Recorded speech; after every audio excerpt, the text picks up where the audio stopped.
Wisg Gymreig gan Eirlys Stoddard, gangen Aberdyfi.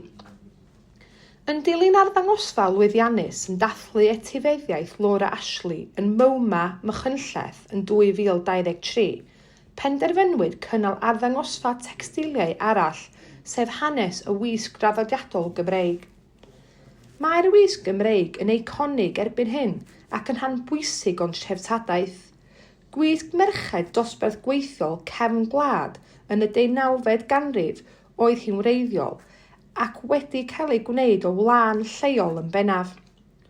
Y wisg gynnar hon ysbrydolodd y gwisgodd a ddeilynodd ac a ddatblygodd yn wisg draddodiadol gydnabyddedig Cymru heddiw. Roedd hyn yn rhannol oherwydd y diddordeb mewn gwarchod yr iaith Gymraeg a'r diwylliant Cymreig yn yr 1870au ac i gefnogi'r diwydiant gwlân oedd yn dirywio. Yn ychwanegodd y diwydiant ymwelwyr ddiddordeb mewn diwylliant Cymreig gan gynnwys y Wisg Gymreig. Mai glas oedd y lliw mwyaf amlwg i ddechrau, daeth coch yn fwy cydnabyddedig oherwydd ei fod yn fwy golygus a'r gofroddion. Cyn bo hir, ymddangosodd y Wisg Gymreig ar lestri, lluniau ac wrth gwrs cannoedd o gardiau post. Nodwedd amlwg yn y lluniau hyn oedd yr het ddu.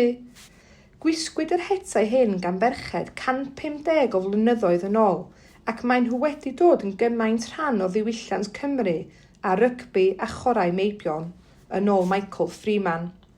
Roedd yr hetau hyn yn unigryw i Gymru ac yn cael ei gwneud yn Lloegr, yn Llundain a Bryste ac ychydig yn Llangefni Ynys Môn.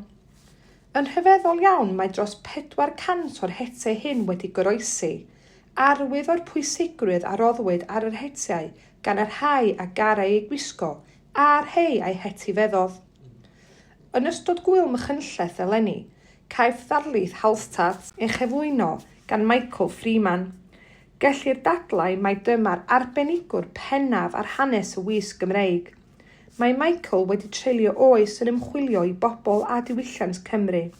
Bu'n geiriadur ar ymddygeddfa Ceredigion yn Aberystwyth am 20 o flynyddoedd, ac ers ymddeol mae wedi gweithio o Lyfrgell Genedlaethol Cymru ar ei wefan helaeth Early Tourism in Wales 18th and 19th Century Tourists.